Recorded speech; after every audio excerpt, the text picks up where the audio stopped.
ठीक है, तो हम लोग शुरू करते हैं। आवाज मेरी आ रही है ऐसा मुझे लगता है। ओके,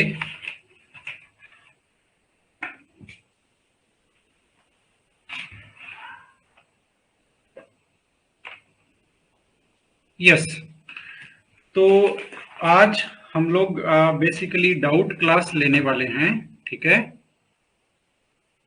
डाउट क्लास लेने वाले हैं और डाउट क्लास में आप लोगों ने जो क्वेश्चंस भेजे हुए हैं वो मैंने कहीं पर लिखे हुए हैं, मैं वो ले लेता हूं सामने और उसके बाद में हम लोग क्या करेंगे, एक एक करके लेते चले जाएंगे क्वेश्चंस को। ठीक है, इतनी बात हो गई। ओके, तो क्वेश्चंस आप लोगों ने काफी भेजे हैं, मुझे नहीं लगता कि हम लोग इतने सारे क्वेश्चंस हैं वो एक क्लास में सोल्व कर पाएंगे। थोड़ा लंबा चलेगा सेशन, तो कोई बात नहीं, आप अपने क्वेश्चंस का है वो इंतजार कीजिएगा। ठीक है ना, हम लोग उसको जरूर टेकअप करेंगे। ठीक है, ये तो हुई एक बात। ओके,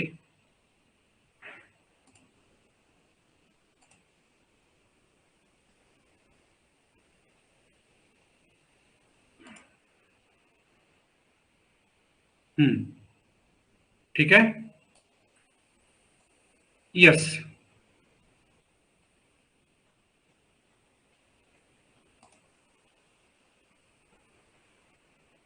चलिए सबसे पहले देखते हैं।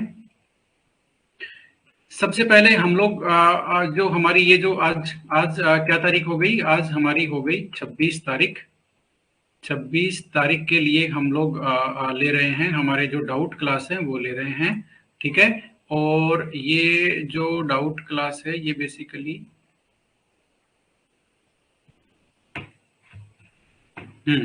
ठीक है। ओके, अब इसमें हम लोग दोस्तों जो हमारा जीओसी है, ठीक है, जीओसी की हमारी ये डाउट क्लास है। चलते हैं आगे। ओके, सबसे पहले क्वेश्चन नंबर 1 है। क्वेश्चन नंबर, अब आप देख लो, फटाफट मेरे साथ चलते चलो, मैं जो कर रहा हूं वो। ठीक है, क्वेश्चन नंबर 1 के लिए ये रेजोनेटिंग स्ट्रक्चर्स हैं, इनका स्टेबिलिटी ऑर्डर निकालना है। ये हमारा एनसीईआरटी का क्वेश्चन है जिसको हमने किसमें किया हुआ है, हमारी जो क्लास थी उसमें भी हमने किया हुआ है। इसमें स्टेबिलिटी ऑर्डर हमें देना है। स्टेबिलिटी ऑर्डर कैसे देंगे, हमारा रूल क्या है रेजोनेंस का, कि सबसे ज्यादा जिसमें कोवलेंट बॉन्ड होते हैं वो सबसे ज्यादा स्टेबल है। सबसे ज्यादा कोवलेंट बॉन्ड आप देखिए इसमें है, यहाँ पर एक डबल बॉन्ड है और यहाँ पर भी एक डबल बॉन्ड है, इसमें एक ही डबल बॉन्ड है और इसमें भी आपका एक ही डबल बॉन्ड है। ठीक है, इसका मतलब 1 सबसे ज्यादा स्टेबल होगा, या तो आपका आंसर ये है या ये है। ठीक है, उसके बाद में हम देखेंगे दोनों स्ट्रक्चर में चार्ज सेपरेशन है कि नहीं है। तो दोनों में चार्ज सेपरेशन है, प्लस और माइनस और प्लस और माइनस। ठीक है, इसका मतलब चार्ज सेपरेशन का जो स्केल है उसमें दोनों बराबर है। उसके बाद में हम लोग देखेंगे ऑक्टेट रूल का क्या हिसाब किताब है। तो ऑक्टेट रूल में भी ये दोनों बराबर है। कैसे, दोनों में ही एक आपका एटम ऐसा है ना, जिसका ऑक्टेट इनकम्प्लीट है। जैसे यहाँ पर ऑक्सीजन का इनकम्प्लीट है, यहाँ पर कार्बन का इनकम्प्लीट है। यहाँ भी फैसला नहीं हुआ कि सेकंड और थर्ड में से कौन ज्यादा स्टेबल है। अब किससे फैसला होगा, आपका चार्ज सेपरेशन में चार्ज की पोजीशन आप देखोगे, जो चार्ज है उसकी पोजीशन, चार्ज की पोजीशन आप देखोगे तो पता चलेगा आपको। इससे रिलेटेड रूल क्या है, इससे रिलेटेड रूल है कि निगेटिव चार्ज ज्यादा इलेक्ट्रॉन निगेटिव एलिमेंट पर होना चाहिए, वो आप लगाओगे इसमें। तो निगेटिव चार्ज यहाँ ऑक्सीजन के ऊपर है और यहाँ निगेटिव चार्ज किसके ऊपर है, कार्बन के ऊपर है। ठीक है, तो निगेटिव चार्ज कहाँ सुटेबल है, ज्यादा इलेक्ट्रोनिगेटिव एटम पे, क्योंकि वो ही निगेटिव चार्ज को होल्ड कर सकता है। ठीक है, तो इसके हिसाब से सेकंड वाली ज्यादा स्टेबल हुई, तो आपका आंसर क्या हो गया, 3 नंबर आंसर हो गया। सब पहली सबसे ज्यादा, उसके बाद में सेकंड, उसके बाद में थर्ड। ठीक है, ये आपका पहला क्वेश्चन था। उसके बाद में क्वेश्चन नंबर 3 मिला है हमें डाउट के रूप में। ठीक है, ओके, देखते हैं। हाँ, जीओसी पार्ट अभी देखो कंप्लीट नहीं हुआ है। ठीक है ना, ओके, हाँ, ओके। 3 नंबर क्वेश्चन मिला है। 3 नंबर क्वेश्चन ये कहता है कि आपकी ये एक रिएक्शन दी हुई है दोस्तों। ठीक है, ये हमारा एक एल्कीन है, क्या है, एल्कीन। ठीक है ना, और 3 नंबर इसकी एक रिएक्शन दी हुई है HBr के साथ में। अब आप ये रिएक्शन इन्होंने पूछा है किसका एग्जांपल है। देखो कल ही हमने रिएक्शंस के कुछ टाइप किए हैं, है ना, कुछ टाइप हम लोगों ने किए हैं। इसमें आपको देखो फंडामेंटल के साथ चलो आप। सबसे पहले तो इसका बेसिक टाइप पहचानो कि ये सब्स्टिट्यूशन है कि एडिशन है कि रीअरेंजमेंट है कि आपका एलिमिनेशन है। तो आपको पता चलेगा कि इस रिएक्शन में ये जो आपका HBr है, HBr है, इसका सीधा सीधा एडिशन हो रहा है डबल बॉन्ड पर। ये देखो यहाँ एक आपका H आ गया और यहाँ आपका Br आ गया इस कार्बन के ऊपर, और डबल बॉन्ड कन्वर्ट हो गया सिंगल बॉन्ड में। इतनी बात क्लियर हो गई? ओके, इसका मतलब ये है तो एडिशन रिएक्शन, यानी कि या तो आंसर आपका ये होगा या आंसर आपका ये होगा। ठीक है, अब इस रिएक्शन में आपको स्टेप पता होने चाहिए, ये बेसिकली एल्कीन चैप्टर में हम लोग सीखेंगे। इसमें आपका जो इलेक्ट्रोफाइल है H+, वो आपका पहले अटैक करता है। ठीक है, इलेक्ट्रोफाइल अटैक करता है, और इलेक्ट्रोफाइल अटैक करने की वजह से ये हो गई आपकी इलेक्ट्रोफिलिक एडिशन रिएक्शन। बात आपको समझ में आई? वैसे भी यदि आपको ये भी नहीं पता हो तो कल की जो आपने क्लास ली है उसमें आपने देखा होगा कि न्यूक्लियोफिलिक एडिशन रिएक्शन किसके लिए है? कार्बोनिल कंपाउंड के लिए है दोस्तों। ठीक है ना, वो उनकी कैरेक्टरिस्टिक रिएक्शन है। तो एल्कीन की कैरेक्टरिस्टिक रिएक्शन है इलेक्ट्रोफिलिक एडिशन। ध्यान से देखो, इलेक्ट्रोफिलिक एडिशन है। ठीक है ना, तो ये हमारा नंबर 2 ऑप्शन इसका एकदम सही है। आप समझे? मैं इसको कॉन्सेप्चुअली चला हूं, पहले मैंने फाइंड किया एडिशन है या सब्स्टिट्यूशन है, फिर मैंने दूसरा फाइंड किया, मैंने कॉमन सेंस लगाया कि एल्कीन की कौन सी कैरेक्टरिस्टिक रिएक्शन है, इलेक्ट्रोफिलिक एडिशन होती है। क्यों? क्योंकि एल्कीन में डबल बॉन्ड है, वो इलेक्ट्रॉन रिच सेंटर होता है, और इलेक्ट्रॉन रिच सेंटर कभी भी न्यूक्लियोफाइल से इंटरेक्ट नहीं करेगा दोस्तों। इलेक्ट्रॉन रिच सेंटर इलेक्ट्रोफाइल से ही इंटरेक्शन करना पसंद करता है। ये इसमें लॉजिक है। ठीक है, आपको समझ में आ गया होगा। 4 नंबर की तरफ चलते हैं। ये हमारे पास कुछ फ्री रेडिकल्स हैं, इनका डिक्रीजिंग ऑर्डर देना है, और वो भी स्टेबिलिटी का, और वो भी डिक्रीजिंग देना है। ओके, यानी कि सबसे पहले हमें सबसे जो ज्यादा स्टेबल है वो पहचानना है। तो पहले देख लेते हैं कौन कौन इसमें शामिल है। आपका ये टर्सरी है, ये आपका सेकेंडरी है, ये आपका प्राइमरी है, ये मिथाइल रेडिकल है। तो यही फैसला हो गया, और ये डिक्रीजिंग ऑर्डर भी बना रखा है। ये देखो डिक्रीजिंग ऑर्डर है, इसका मतलब 2 ही इसका आंसर है। ये आपका टर्सरी है दोस्तों। ठीक है, और ये आपका सेकेंडरी है ना। तो इस तरह से ये क्या बोलते हैं, ये प्राइमरी है और ये आपका मिथाइल है। ओके, एक काम करता हूं, मैं इस पीडीएफ को कहीं और खोलता हूं ताकि आप लोगों को भी आसानी हो। एक बार रुकिए 2 सेकंड में। हाँ, कोई बात नहीं, कोई बात नहीं, एक बार रुकिए 2 सेकंड में। मैं इसका कुछ इलाज करता हूं, क्योंकि ये पेन थोड़ा सा सपोर्ट नहीं कर रहा, लेकिन इनको ये नहीं पता कि पेन को सपोर्ट कराना तो मैं जानता हूं। ठीक है, ओके, यस, ये देखो अब मैंने इसको वहीं खोल ली है दोस्तों जहां हम लोग लिखते हैं फ्लॉलेस येलो। ठीक है, आ गई आपके सामने, कोई दिक्कत नहीं है। अब पेन भी काम करेगा, इरेजर भी काम करेगा, सब काम करेगा। हम लोग थे क्वेश्चन नंबर 4 पे। ठीक है, ओके, तो इसका सेकंड ऑप्शन सही है। इंक थोड़ी सी चेंज कर लेते हैं, पिंक वाली इंक ले लेते हैं। ओके, सेकंड ऑप्शन सही है। ये आपका टर्सरी है, ये आपका सेकेंडरी है, ये आपका प्राइमरी है, और ये आपका मिथाइल है। ये इसका डिक्रीजिंग ऑर्डर है। ठीक है ना, ये एकदम बात एकदम ओके है। उसके बाद में हमें मिला है क्वेश्चन नंबर 8। ठीक है, क्वेश्चन नंबर 8 जरा देख लो, क्वेश्चन नंबर 8 क्या कहता है। क्वेश्चन नंबर 8 में एकदम सिंपल सा है। हमने जो देखो रिएक्टिव इंटरमीडिएट हमने कौन कौन से डिस्कस किए हुए हैं? कार्बोकैटायन, कार्बेनायन और आपका फ्री रेडिकल। उनमें से कार्बोकैटायन और फ्री रेडिकल ये आपके इलेक्ट्रोफाइल होते हैं। ठीक है, और आपका कार्बेनायन होता है दोस्तों न्यूक्लियोफाइल। ये बात हम कर चुके हैं। ठीक है, अब एक जो 2-3 और बचे हुए हैं जो हम कहां पढ़ने वाले हैं, नेम रिएक्शन की यूनिट में हमारा एक पार्ट है रिएक्टिव इंटरमीडिएट्स का, वहां इन सबको लेने वाले हैं। ये कौन कौन है? एक तो आपका कार्बिन है। ठीक है, एक आपका कार्बिन है। ओके, एक आपका कौन सा होगा? आपका बेंजाइन होगा, और एक नाइट्रीन होगा। इस तरह से ये 6 रिएक्टिव इंटरमीडिएट है। ठीक है, यहां पर ये कार्बिन का क्वेश्चन आ गया, कोई बात नहीं, इसको हम यही डिस्कस कर लेते हैं। कार्बिन दोस्तों बेसिकली 2 तरह की होती है। एक होती है सिंगलेट कार्बिन, सिंगलेट आपका कार्बिन। ठीक है, मैं फटाफट 2 ही सेकंड में आपको बताऊंगा, ज्यादा नहीं लूंगा टाइम। ठीक है, एक होती है दोस्तों ट्रिपलेट। ट्रिपलेट और सिंगलेट के पीछे का लॉजिक क्या है? यदि इनका स्पेक्ट्रा रिकॉर्ड करते हैं तो मतलब क्या बोलते हैं, सिंगलेट वो आता है सिग्नल जिसमें एक ही पीक होती है। ठीक है, तो वो आपका कौन सा हो गया? सिंगलेट जिसमें अपीयर होगा वो आपका क्या हो गया? आपकी सिंगलेट कार्बिन। और ट्रिपलेट वाली कौन सी हुई? जिसमें 3 सिग्नल आते हैं स्पेक्ट्रा में, वो आपकी ट्रिपलेट हो गई। अब सिंगलेट कौन सी होती है वो जरा देख लो। कार्बन में जिसमें एक sp2 हाइब्रिडाइज्ड ऑर्बिटल में आपके 2 इलेक्ट्रॉन होते हैं पेयर्ड, और ये आपकी जो है कार्बिन जिसमें sp2 हाइब्रिडाइजेशन होता है, और sp2 हाइब्रिडाइज्ड ऑर्बिटल में एक पेयर्ड इलेक्ट्रॉन पेयर होता है, यानी कि 2 इलेक्ट्रॉन पेयर्ड इस सिचुएशन में होते हैं। ये आपकी सिंगलेट होती है। इसी पेयर्ड इलेक्ट्रॉन होने की वजह से ही ये क्या होती है? डाईमैग्नेटिक होती है, और इसकी पीक आती है स्पेक्ट्रा में 1, इसलिए इसको बोलते हैं सिंगलेट। अब आप देखो जरा, कार्बिन की दूसरी फॉर्म और बता देता हूं मैं, पेन थोड़ा सा और डार्क लेते हैं। कार्बिन की दूसरी फॉर्म,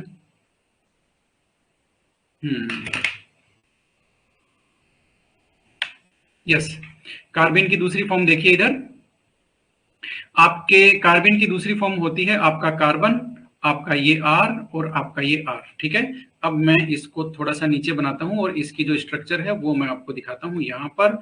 अब जरा आप साथ में रहिए मेरे।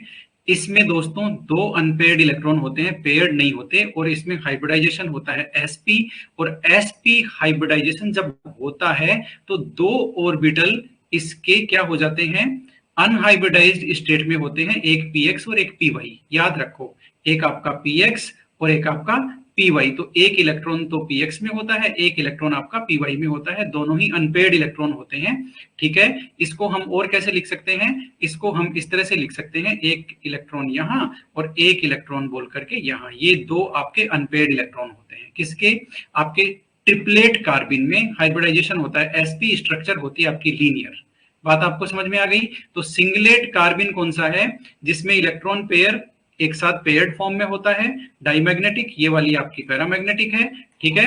अब आपको पता चल गया होगा सिंगलेट में sp2 हाइब्रिडाइजेशन है, स्ट्रक्चर इस तरह की होती है, ओके, डाइमैग्नेटिक होता है और एक ही सिग्नल आता है इसके स्पेक्ट्रा में। बात आपको समझ में आ गई। 8 नंबर था ये, 11 नंबर हमें और मिला है।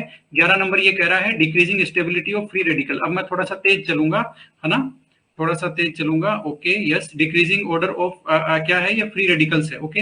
इसमें देखो ज्यादा कुछ नहीं है, बेंजाइल फ्री रेडिकल रेजोनेंस की वजह से ज्यादा स्टेबल है, फिर एलाइल है, फिर टर्सरी है और फिर सेकेंडरी एल्काइल है। 3 नंबर आ जाएगा। जो हमने ऑर्डर लिखा है आप उसको फॉलो कीजिए, ठीक है, उसको आप फॉलो कीजिए, इसमें आपको कहीं कोई प्रॉब्लम नहीं मिलेगी, ओके, ठीक है। रेजोनेंस की वजह से याद रखिए, चाहे आपका कार्बोकेटाइन हो चाहे आपका फ्री रेडिकल हो, रेजोनेंस का बड़ा ही इंपॉर्टेंट रोल है, और वो आपके जो बेंजाइल है उसमें रेजोनेंस है इसलिए वो ज्यादा स्टेबल है। उसके बाद में एलाइल में भी रेजोनेंस है लेकिन रेजोनेटिंग स्ट्रक्चर कम है इसलिए कम स्टेबल है। उसके बाद आपका टर्सरी आता है, उसके बाद आपका सेकेंडरी आता है, यही कार्बोकेटाइन में है, यही फ्री रेडिकल में है, कहीं कोई प्रॉब्लम इसमें है नहीं 11 में। फिर उसके बाद हमें मिला है 14 नंबर का।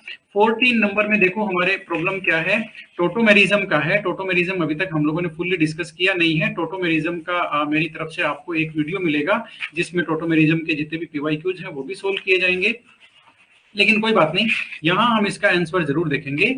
इसके आंसर में देखो सीधी सी बात है, टोटोमेरिज्म कब होता है वो हमें पहचान लेना चाहिए कि भाई टोटोमेरिज्म आखिर कब शो होता है, उसकी कंडीशंस क्या है। तो उसकी कंडीशंस आप देख लो, उसकी कंडीशंस ये है कि एक तो आपका कोई भी -m ग्रुप दिखाने वाला, -m इफेक्ट दिखाने वाला कोई भी ग्रुप होना चाहिए। हम लोग क्या लिख सकते हैं, presence of -m, presence of group showing -m, इस तरह से लिख सकते हैं इसको, या हिंदी में लिख लो -m समूह दिखाने और -m प्रभाव दिखाने वाला ग्रुप, ओके। तो ये लिख सकते हैं हम लोग, ग्रुप शोइंग -m आपका इफेक्ट, ठीक है, इतनी बात हो गई। -m इफेक्ट दिखाने वाला होना चाहिए। जनरली हम कीटो इनोल की बात करते हैं तो आपका कीटो जो ग्रुप है वो होना चाहिए, ये एक एग्जांपल है। उसके अलावा N-O भी हो सकता है, कीटो भी हो सकता है, ठीक है, ओके ओके। उसके बाद क्या हुआ, अल्फा H, यानी कि आपका जो अल्फा H है, ठीक है, वो क्या होना चाहिए, अल्फा H होना चाहिए, और वो एसिडिक नेचर का होना चाहिए। एसिडिक का मतलब ये हो गया कि ये -m इफेक्ट का जो है ग्रुप है, यदि उसके अल्फा पोजीशन पे कोई हाइड्रोजन होगा तो ऑटोमेटिकली उसकी नेचर क्या हो जाएगी, एसिडिक हो जाएगी। और वो जो अल्फा है वो क्या होना चाहिए, आपका sp3 कार्बन होना चाहिए। बात आपको समझ में आ गई। तो अल्फा H की प्रेजेंस होनी चाहिए sp3 कार्बन पे, और वो आपका -m वाला यानी कि कीटोन का फंक्शनल ग्रुप होना चाहिए। अब इसमें आप देख लो, ठीक है, कौन कौन नहीं दिखाता है बोला है, नहीं दिखाने से यहाँ अल्फा H है, sp3 कार्बन है, ओके, यहाँ अल्फा H है, sp3 कार्बन है, ओके, यहाँ अल्फा H है, इसमें यहाँ भी अल्फा H है। सिर्फ इसमें देख लो दोस्तों, ये आपका sp हाइब्रिडाइजेशन है, ये भी sp है, ये भी sp है, ठीक है, और इसमें कोई हाइब्रिडाइजेशन की पॉसिबिलिटी नहीं है, यही आपका सॉरी टोटोमेरिज्म की कोई पॉसिबिलिटी नहीं है, यही आपका नंबर 1 आंसर है। ध्यान रखना, -m इफेक्ट दिखाने वाला ग्रुप ज्यादातर केसेस में कीटोन होता है। टोटोमेरिज्म के एग्जांपल में अल्फा एच होना चाहिए, यानी कि कीटोन का जो फंक्शनल ग्रुप है उसका अगला कार्बन अल्फा कार्बन होता है, उस पे एक हाइड्रोजन कम से कम मौजूद होना चाहिए, ठीक है ना। और वो sp3 हाइब्रिडाइजेशन sp3 कार्बन होना चाहिए, अल्फा कार्बन। इतनी बात हो गई, ओके। अगला मिला है हमें 15 में इन्होंने ये कहा है अनशेयर्ड इलेक्ट्रॉन इन द कार्बिन। देखो लैंग्वेज को पढ़ो जरा, अनशेयर्ड इलेक्ट्रॉन इन द कार्बिन।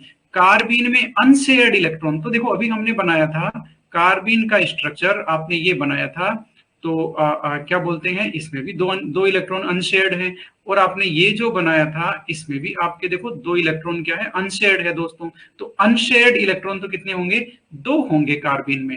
कार्बिन में सुन लो बात को, कार्बिन में कार्बन के वैलेंस शेल में टोटल इलेक्ट्रॉन तो 6 होते हैं, इसीलिए यह इलेक्ट्रोफाइल की तरह बिहेव करती है आपकी कार्बिन, है ना, जो हमने कल इलेक्ट्रोफाइल के एग्जांपल में इसको लिया हुआ है, ओके। उसके बाद में हमें कौन सा मिला है भाई, 16 भी है, 16 भी मिला है।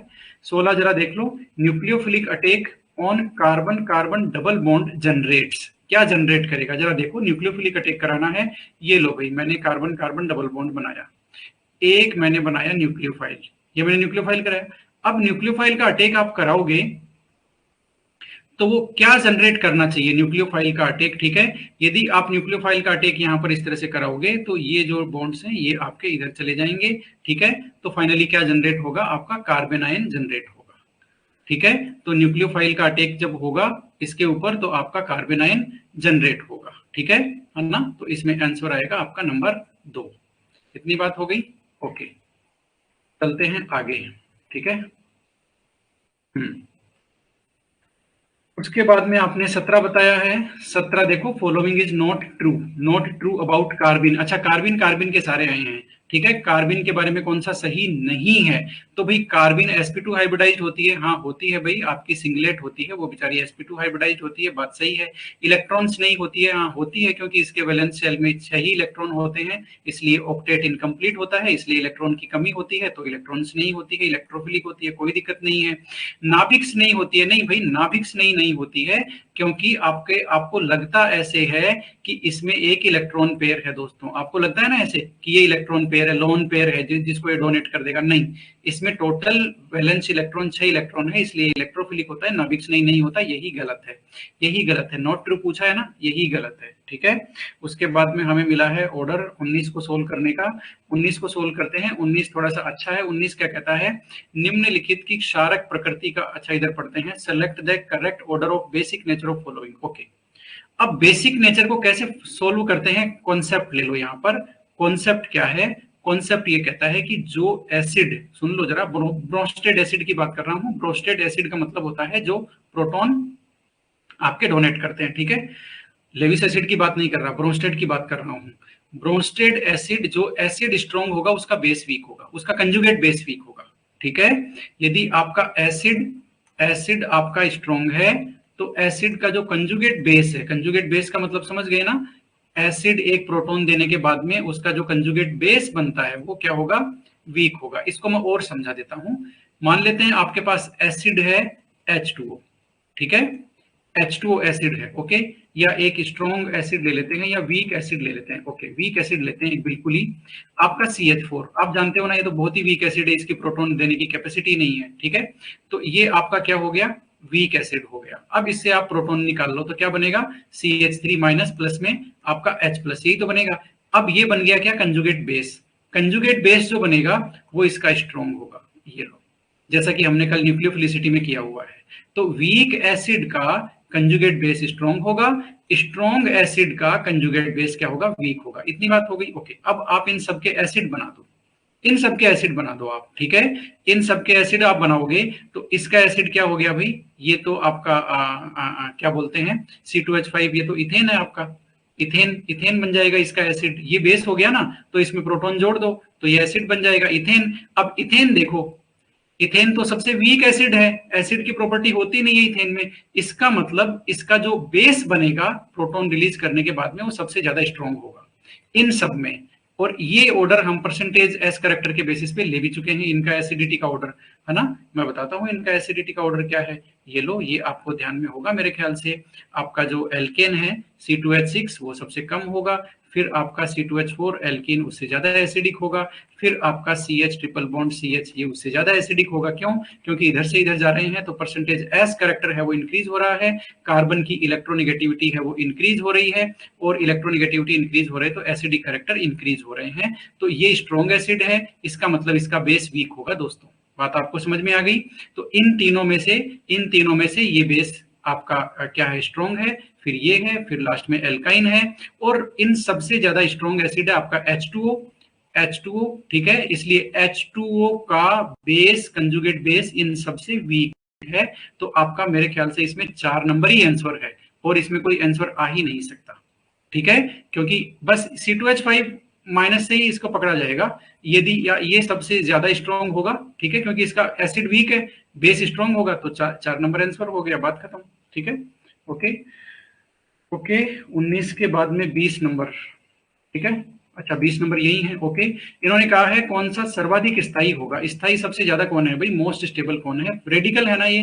रेडिकल में दोस्तों सबसे पहले तो आपको देखना है कि प्राइमरी सेकेंडरी टर्सरी का ऑर्डर तो नहीं है। आपको पता चलेगा ये सारे के सारे सेकेंडरी है। ये देखो ये भी सेकेंडरी है, ये भी सेकेंडरी है, ये भी सेकेंडरी है, और ये भी सेकेंडरी है, ओके। अब आपको देखना है हाइपर कंजुगेशन, जो कि फ्री रेडिकल को स्टेबलाइज करने में बहुत ज्यादा इंपॉर्टेंट रोल है। हाइपर कंजुगेशन में अल्फा, आप जानते हो अल्फा H जितने ज्यादा होते हैं उतनी ही ज्यादा उसकी हाइपर कंजुगेटिव स्ट्रक्चर बनती है, रेजोनेटिंग स्ट्रक्चर, स्टेबिलिटी उसमें उतनी ही ज्यादा आती है। तो इसमें अल्फा H कितना हो गया? इधर 3 है, इधर आपका 1 है, तो टोटल अल्फा H कितना हो गया भाई? 4 हो गया।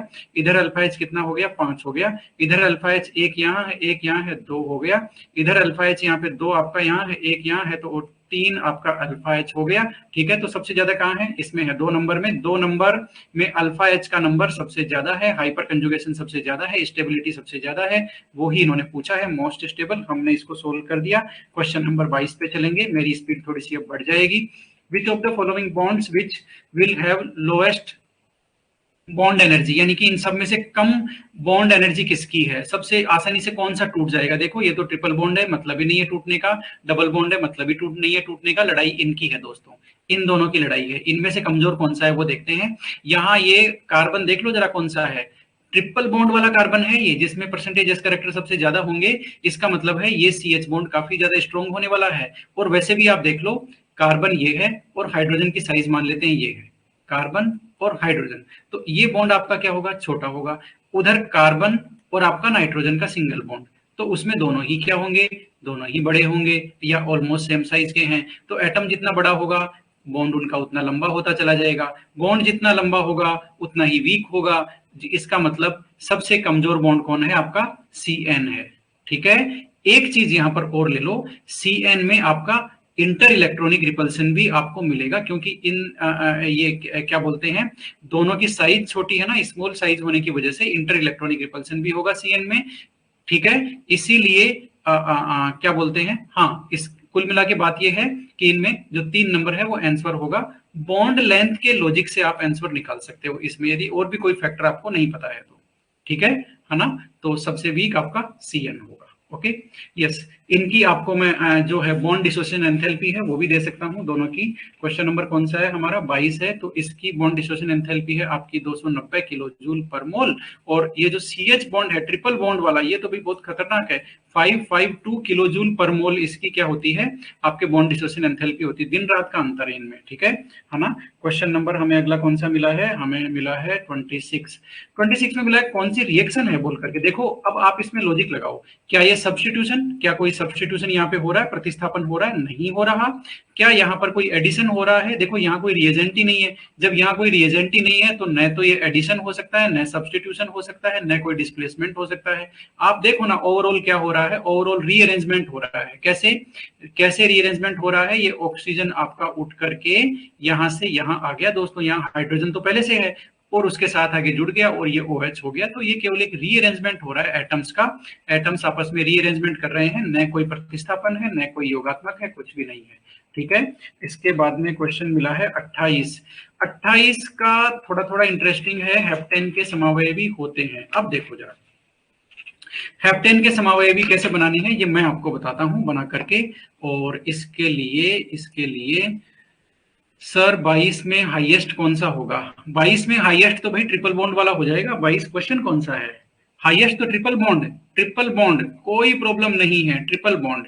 ठीक है ना? ओके। अब मैंने देख लिया, कोई ऐसा कोई कमेंट है नहीं, आप लोग आंसर दे रहे हो लगातार। ये क्या है सर? कौन स्ट्रॉन्ग न्यूक्लियोफाइल है, कौन स्ट्रॉन्ग बेस है, पता नहीं चल पा रहा है। ओके, स्ट्रॉन्ग न्यूक्लियोफाइल कौन है पता नहीं चल पा रहा है, स्ट्रॉन्ग बेस कौन सा है। ओके, देखो स्ट्रॉन्ग बेस कैसे पता चलता है, सुन लो, कल ही हमारी बात हुई है। स्ट्रॉन्ग बेस वो होता है जो प्रोटॉन को अपना इलेक्ट्रॉन आसानी से दे देता है। ये तो हुई एक समझने की बात। अब आते हैं प्रॉब्लम सोल्व करने पर। ठीक है, सबसे पहला यदि स्ट्रॉन्ग बेस का यदि कोई पता चलता है तो हम देखते हैं उसका एसिड बना देंगे। हम उसका क्या बनाएंगे? एसिड बना देंगे। और फिर देखेंगे कि जो एसिड स्ट्रॉन्ग है उसका बेस वीक होता है। वेरी सिंपल, उसका कंजुगेट बेस क्या होता है? वीक होता है। जो एसिड आपका वीक है उसका कंजुगेट बेस आपका स्ट्रॉन्ग होता है। कल हमने न्यूक्लियोफिलिसिटी में भी यही ऑर्डर लिया था, CH3- को बेस्ट न्यूक्लियोफाइल बताया था। किसमें? NH2- में से, OH- में से, F- में से, यानी कि ये चारों के चारों क्या है? सेकेंड पीरियड के हाइड्राइड्स के आपके बेस हैं सारे के सारे। तो इनमें सबसे वीकर एसिड कौन है? CH4। तो उसका बेस क्या हुआ? स्ट्रॉन्ग। कौन आपका? अच्छा, इसको देखो ऐसे समझो ना, देखो मैं बताता हूं आपको, मैं बताता हूं। और इसको मैं एक काम और भी करता हूं, वो काम मैं ये करता हूं कि आपको मुझे समझाना है एसिड और बेस का लॉजिक। ओके, आप बने रहिए 2 सेकंड, मैं कुछ इसमें ओपन करने की कोशिश करता हूं, देखते हैं वो ओपन हो जाएगा क्या। ओके, हो तो गया है, लेकिन मैं ये ओपन नहीं करना चाहता हूं, मैं कुछ और ओपन करूंगा। नई एक शीट लेते हैं। यस, ये नई शीट एक ओपन हो गई है। अब मैं देखता हूँ आपको दिख क्या रहा है। आपको वो नई शीट नहीं दिख रही है दोस्तों, कोई बात नहीं, मैं आपको लेके जाऊंगा। ये लेकर तो मुझे आपको जाना ही है वहां तक। ये मेरे ख्याल से यही है। ठीक है, ओके, खाली में आ गए ना हम, खाली पेज में आ गए। ओके, अब देखो बात बहुत सिंपल सी है, मैं आपको सिर्फ एक ही लॉजिक बताऊंगा। ओके, CH4 ये आपका वीक एसिड है। कैसे पता चलेगा जरा सुन लो। या तो इसकी Ka की वैल्यू होनी चाहिए, डिसोसिएशन कांस्टेंट की वो सबसे कम होनी चाहिए, नहीं सबसे, हाँ इसकी Ka की वैल्यू सबसे कम होनी चाहिए। Pk की वैल्यू इसकी हाई होनी चाहिए, याद रखिए। वीक एसिड का Pk हाई होता है, Ka कम होता है, और pH भी इसका कम होना चाहिए। नहीं, pH भी इसका हाई होना चाहिए, pH कम हो जाएगा तो स्ट्रॉन्ग एसिड हो जाएगा ना। ठीक है, अब याद रखिए वीक एसिड के लिए Ka कम होना चाहिए, Pka ज्यादा होना चाहिए, और pH भी आपकी ज्यादा होनी चाहिए, वो आपका वीक एसिड है। ठीक है, जैसे मान लेते हैं एक तो pH आपकी हो कौन सी, एक, और एक आपका जो pH है वो हो गया आपका 6.9, तो कौन सा स्ट्रॉन्ग एसिड है? कम pH वाला। बात आपको समझ में आ गई? ओके, अब एक फंडामेंटल रूल है ब्रोंस्टेड एसिड और बेस के लिए। ब्रोंस्टेड एसिड किसको बोलते हैं? प्रोटॉन डोनर को। ठीक है, तो उसके लिए एक फंडामेंटल रूल है, ये आपका प्रोटॉन डोनेट करके क्या बनाएगा? CH3- प्लस में आपका H प्लस बनाएगा। ठीक है, अब आपको ये देखना है। अच्छा, इसका एक भाई ले लेते हैं, फ्लोरीन का ले लेते हैं, ये लोग, ये बनाएगा आपका F- प्लस में आपका H प्लस। अब आप ये देखो, अब आप एक बहुत सिंपल सी बात देखो कि CH4 की टेंडेंसी क्या है? प्रोटॉन रिलीज करने की टेंडेंसी है, या HF की प्रोटॉन रिलीज करने की टेंडेंसी है? जाहिर सी बात है इसकी इलेक्ट्रोनिगेटिविटी ज्यादा है, इसलिए F का जो निगेटिव चार्ज वाला एनायन है वो ज्यादा स्टेबल है, ये एनायन को एंजॉय करता है फ्लोरीन। लेकिन ये कार्बन निगेटिव चार्ज को एंजॉय नहीं कर सकता क्योंकि इसकी इलेक्ट्रोनिगेटिविटी कम है। इसका मतलब CH3- इस स्टेज में नहीं रहना चाहता है, वो कहता है मुझे हाइड्रोजन दो और मेरी जो स्टेबल स्टेट है वो CH4 है। बात को समझो, इसलिए CH3 की प्रोटॉन एक्सेप्ट करने की टेंडेंसी बहुत ज्यादा है, इसलिए ये स्ट्रॉन्ग बेस है। ब्रोंस्टेड बेस क्या होता है? जिसको जो प्रोटॉन एक्सेप्ट करते हो। ठीक है, वापस देख लो, CH4 की प्रोटॉन रिलीज करने की टेंडेंसी कम है, इसलिए वीक एसिड है। CH3 की प्रोटॉन को एक्सेप्ट करने की टेंडेंसी बहुत ज्यादा है, इसलिए ये स्ट्रॉन्ग है। इधर आ जाते हैं, HF की प्रोटॉन रिलीज करने की टेंडेंसी ज्यादा है, क्योंकि हाँ ना, ज्यादा है, इसलिए ये इसके इसके कंपैरिजन में स्ट्रॉन्गर है HF। ठीक है, और इसका जो F- है वो अच्छा खासा स्टेबल है, वो प्रोटॉन नहीं चाहता, वो कहता है मैं F- ही खुश हूं, मुझे नहीं चाहिए प्रोटॉन। इसका मतलब इसकी इसकी प्रोटॉन को एक्सेप्ट करने की टेंडेंसी कम है, इसलिए इसका मतलब ये वीकर बेस है। तो कंक्लूजन क्या निकला? स्ट्रॉन्गर एसिड का बेस वीक होगा और वीकर एसिड का बेस आपका स्ट्रॉन्ग होगा। ये ब्रोंस्टेड एसिड बेस के कंपैरिजन पे मैंने आपको बताया है। जो भी प्रोटॉन डोनर आप कभी भी कंपेयर करें वो ऐसे ही कंपैरिजन होगा, ठीक है। जैसे आपका बहुत सिंपल सी बात है, HF और HI, इसमें आपका HI लिखना है, मुझे HI लिखना है, ये लास्ट में बता रहा हूं आपको, HI लिखना है। इसमें से आप देखो ना, स्ट्रॉन्गर एसिड कौन है, HI है, इसका मतलब आपका इसका I माइनस हो जाएगा एनाइन, इसका ये हो जाएगा एनाइन, तो ये तो हो गया स्ट्रॉन्ग आपका एसिड। HF के कंपैरिजन में स्ट्रॉन्ग एसिड है, वैसे नहीं है ये, ठीक है ना। तो इसका जो बेस क्या हो जाएगा आपका, वीक हो जाएगा, ये लो, इसका बेस वीक हो जाएगा। तो बेसिसिटी देखेंगे तो इसकी ज्यादा होगी, इसकी कम होगी, बात आपको समझ में आ गई। लेकिन एसिडिक बिहेवियर देखेंगे तो इसकी ज्यादा होगी और इसकी कम होगी, ठीक है। चलते हैं आगे, हमारा क्वेश्चन कहाँ था, मुझे वापस वहीं जाना होगा, आपको मैं राइटिंग एरिया में लेकर के जाऊंगा वापस, जहां हमारा क्वेश्चन था। थोड़ा सा हम उससे अलग चले गए, लेकिन कोई बात नहीं, ठीक है। डाउट बोले तो no doubt, okay. Yes, heptane के मुझे समावयवी बनाने थे भाई, कैसे बनाने हैं मैं आपको एक बना करके बता देता हूं, ठीक है ना। हेप्टेन के मुझे समावयवी बनाने थे। आप क्लास को एंजॉय कीजिए, कोई दिक्कत नहीं है। आपको यदि लगे थोड़ी लंबी हो रही है तो कोई बात नहीं, उसको बियर कीजिए। बहुत सारी चीजें हो सकता है आपको आती हो पहले से ही, है ना, इसमें कोई वो नहीं है, किंतु परंतु नहीं है। लेकिन जो क्लास है वो हमारी सबके लिए है ना, इसलिए हम उसी हिसाब से चलेंगे। ओके, यस, हेप्टेन का फटाफट देख लीजिए, मैं बनाने जा रहा हूं आपके समावयवी। ये क्वेश्चन मिला है डाउट में, कैसे बनाने हैं सुन लीजिए। सबसे पहले आपको 7 कार्बन की एक चेन बनानी है। ये लो, मैंने एक 7 कार्बन बनाया, 5 और 6 और एक 7, देख लेते हैं, काउंट कर लेते हैं, 7 ही है। ओके, अब देख लो, ये सबसे पहला क्या हो गया आपका, एन हेप्टेन, बात खत्म, एक आइसोमर आपका बन गया। उसके बाद आप क्या करोगे, ब्रांच बनाओगे एक। कैसे बनाओगे, 6 कार्बन की चेन बना दो और एक आप ब्रांच बना दो, तो ये क्या हो गया, 2 मिथाइल हेक्सेन, 2 मिथाइल, और आपका हेक्सेन हुआ कि नहीं हुआ, हुआ। अब आप क्या करोगे, इस मिथाइल की पोजीशन को और आगे चेंज कर दो, ये लो, ये लो, तो ये क्या हो गया दोस्तों, 3 मिथाइल हेक्सेन, ठीक है। अब किसी ने कहा कि सर एक काम करते हैं, इसको अगले कार्बन पे और रख देते हैं, यहां रख देते हैं और इसका नाम लिख देंगे 4 मिथाइल हेक्सेन। ये बिल्कुल गलत हो जाएगा दोस्तों। अब नंबरिंग इधर से होगी, ये वापस 2 मिथाइल हेक्सेन है, इसलिए आपको ऐसी गलती नहीं करनी है। याद रखिए, आइसोमर निकालने के बाद में वो आइसोमर कोई रिपीट हुआ है या नहीं हुआ है, इसका एक ही फॉर्मूला है, सबका आईयूपीएसी नाम लिखिए। हर ऑर्गेनिक कंपाउंड का आईयूपीएसी नाम यूनिक होता है। वो कभी भी ध्यान रखिए, दो ऑर्गेनिक कंपाउंड क्या, दो केमिकल का आईयूपीएसी नाम कभी सेम नहीं हो सकता, चाहे आपके कोऑर्डिनेशन कंपाउंड हो चाहे आपके ऑर्गेनिक कंपाउंड हो, दो कंपाउंड्स का आईयूपीएसी नाम कभी सेम नहीं हो सकता। इसलिए इसका यही ट्रिक है, आप स्ट्रक्चर बनाइए और नाम लिखिए, स्ट्रक्चर बनाइए और नाम लिखिए, अपने आप पकड़ में आ जाएगा गलती करोगे तो, ठीक है। ये हो गया। अब आप देखो, ये जो 7 कार्बन की चेन आपने ली, ठीक है, तो इसमें आपको एक ही आइसोमर पॉसिबल था। ये जो आप 6 कार्बन की चेन ले रहे हो, 6 कार्बन चेन, इसमें आपको 2 ही आइसोमर पॉसिबल है। इतनी बात समझ में आई आपको। अब हम क्या लेंगे भाई, कार्बन को और छोटी करेंगे, ब्रांच का नंबर बढ़ाएंगे। तो हमने क्या किया, 5 कार्बन ले लेते हैं, ये लो।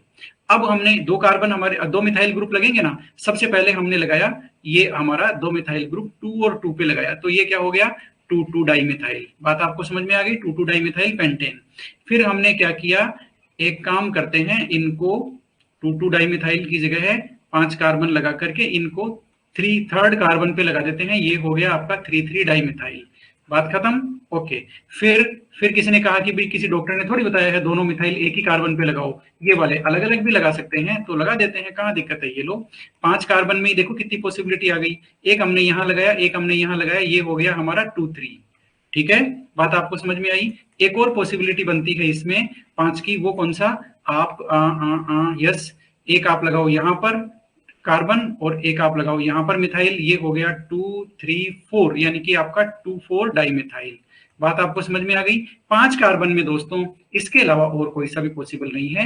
ये 5 कार्बन हमने यहाँ कहां से शुरू किए थे, यहां से हमने शुरू किए थे 5 कार्बन के, ये लो, और ये आपका 5 कार्बन चेन है, 5 कार्बन चेन है, ठीक है। अब और क्या करें भाई, 4 कार्बन चेन कर दें क्या इसको, देखो कितने हो गए, 1 हो गए, 2 हो गए, 3 और ये कितने हो गए, 4, 7 हो गए ना। ओके, 4 कार्बन की चेन करते हैं, कोई बात नहीं। ये लो, 4 कार्बन की चेन, किसी ने कहा कि 5 कार्बन की एक और करते हैं, ठीक है। और किसी ने कहा कि 5 कार्बन की चेन में यहां आप इथाइल ग्रुप लगा दो और ये हो जाएगा आपका 2 इथाइल और पेंटेन। ये गलत हो गया दोस्तों, क्योंकि इस केस में चेन कौन सी हो गई, ये आपकी चेन आ गई, यहां से चेन आएगी 1, 2, 3, 4, 5 और 6, यानी कि ये 6 कार्बन चेन वाला नाम क्या हो गया, 3 मिथाइल, जो हमने बना चुके हैं। इसका मतलब ये गलत जा रहे थे हम। हमें क्या करना होगा, हमें एक्चुअल में ये जो मिथाइल ग्रुप लगाना है ये यहाँ नहीं लगाएंगे, यहाँ लगाएंगे दोस्तों। ये लो, अब देखो इसके कार्बन 7 ही हैं, 2 2 4 और 3 7 कार्बन है। अब मिथाइल ग्रुप आपने 3 पे लगाया है, ओ सॉरी इथाइल, तो आप क्या लिखोगे, इस इथाइल को 1 2 3, ओके, तो आप लिखोगे 3 इथाइल और आपका पेंटेन। ये लो, बात आपको समझ में आ गई, ये लो भाई, ठीक है। अब ये हो गए 5 कार्बन के पूरे, 5 कार्बन चेन के। अब एक 4 कार्बन की चेन और ले लेते हैं, ये लो, 4 कार्बन चेन लिए तो क्या हुआ, एक मिथाइल यहां लगाते हैं, एक मिथाइल यहां लगाते हैं, एक मिथाइल यहां, तो ये क्या हो गया, ये हो गया 1 नहीं 1 इधर से आएगा, 1 2 3 और 4, तो क्या हो गया 2 2 3 ट्राई मिथाइल, 2 2 और आपका 3, और ये हो गया आपका ट्राई मिथाइल। अब इसके अलावा कोई पॉसिबल है तो आप मेरे को जरूर बताना। एक एक और ये 2 3 4 5 6 7 8 और 9, ओके 9 आइसोमर इसके बन गए। मैंने कैसे बनाया, आपको ट्रिक समझ में आई कि नहीं आई? पहले आप लॉन्गेस्ट चेन ले लो 7 कार्बन की, फिर आप ब्रांच बनाओ। मतलब आपको देखो करना क्या है, आपको करना क्या है, सुन लो, सुन भी लो, है ना। आपको सबसे पहले जो चेन बनाओगे उसमें पॉसिबिलिटी ढूंढोगे, इस चेन में कोई पॉसिबिलिटी नहीं है, एक ही बनेगा। फिर आप 6 कार्बन की चेन लोगे, 6 कार्बन की चेन में आप एक मिथाइल ग्रुप है वो सब्स्टिट्यूएंट लगाओगे, पॉसिबिलिटी तलाशोगे कि कहां कहां रख सकते हैं, तो यहां भी रख सकते हैं, यहां भी रख सकते हैं, है ना। तो यहां रखेंगे तो आपका कितना हो गया, 2 हो गया, और यहां रखेंगे तो आपका 3 हो गया, ठीक है। अच्छा इसमें एक और बनेगा क्या, 3 और 4 नहीं, 4 नहीं बनेगा, वो उधर से 3 हो जाएगा। फिर बात आपको समझ में आई, ओके। तो इधर से ये आपका 3 हो गया। फिर आप 2 मिथाइल दे दो, फिर 2 मिथाइल की पोजीशन दे दो, फिर अलग अलग ले लो, ठीक है। फिर एक आप इथाइल ग्रुप दे दो। इस तरह से आपको पॉसिबिलिटी तलाशनी है। अब आप यहाँ पर आ गए 4 कार्बन की चेन में, हम देखो कम करते करते यहाँ आ गए, ठीक है। तो यहाँ आने पर दोस्तों आपको 4 कार्बन की चेन में और आपको कोई वेरिएशन मिल ही नहीं सकता, सिर्फ ये एक ही बनेगा 4 कार्बन की चेन में, यदि आप 3 मिथाइल ग्रुप लगाओगे तो, और कोई हो ही नहीं सकता। यदि आप इधर 2 लगा दो और इधर 1 हटा दो तो भी ये क्या हो गया, अब नंबरिंग इधर से हो जाएगी, और ये 2 2 और आपका 3 ट्राई मिथाइल हो जाएगा। कुल मिला के कोई पॉसिबिलिटी नहीं है, एक ही पॉसिबिलिटी है इसके अंदर, ठीक है। तो ये 9 हो गए। अब मैं आपको ये नहीं बताना चाहता था, मैं आपको ये बताना चाहता था कि यदि आपका कार्बन 4 है, कौन सा, आपका ब्यूटेन, सुन लो जरा, सुन भी लो, ब्यूटेन यदि आपका है तो ब्यूटेन में आपके आइसोमर कितने बनेंगे दोस्तों, 2। यदि आपका कार्बन 5 है तो कितने बनेंगे, 3। यदि आपका कार्बन 6 है तो कितने बनेंगे, 5। यदि आपका कार्बन 7 है तो कितने बनेंगे, 9। यदि आपका कार्बन 8 है ऑक्टेन तो कितने बनेंगे, 18। यदि आपका कार्बन 10 है तो बनेंगे 75। आपके जो आइसोमर हैं वो कितने बन जाएंगे, 75 आइसोमर बन जाएंगे टोटल। और आप क्या सोचते हो, यदि कार्बन 20 हो तो कितने आइसोमर बनने चाहिए, ये बनेंगे दोस्तों लगभग 3.5 लाख के आसपास। कितना ज्यादा नंबर हो गया ये देखिए, 3.66 आपका लाख। तो आपको यहां तक नहीं जाना है, मेरे ख्याल से ज्यादा ये C7 तक आ गए ना, है ना। C8 याद रख लो, C10 याद रख लो, काफी है इतना, ठीक है ना। क्योंकि एग्जाम में निकालते हैं वहां जरूर गलती हो सकती है, इसलिए एक प्राइमरी डेटा हमें याद भी होना चाहिए, ठीक है। क्योंकि एग्जाम में निकालने में कई बार हड़बड़ाहट में ऊपर नीचे हो सकता है, इसकी पूरी संभावनाएं हैं, ठीक है ना। तो उम्मीद करता हूं कि ये जो है आपको निकालना समझ में आ गया होगा। हम वापस चलते हैं हमारे क्वेश्चन के पास में, यस, ओके ओके। हेप्टेन के समावयवी मैंने बता दिए, 9 नंबर हो गया, और ये 28 नंबर का क्वेश्चन था। अब हमें मिला है 29 नंबर का। ये कह रहा है एसिटाइल एसीटोन क्या दिखाएगा। देखो एसिटाइल एसीटोन का आप फॉर्मूला लगाओ। मान लेते हैं मुझे फॉर्मूला नहीं आता तो मैं बनाऊंगा, देखो कैसे बनाऊंगा, सुनो बात को। एसिटाइल बोलते हैं इस ग्रुप को, CH3CO को बोलते हैं एसिटाइल ग्रुप, सुन लिया आपने।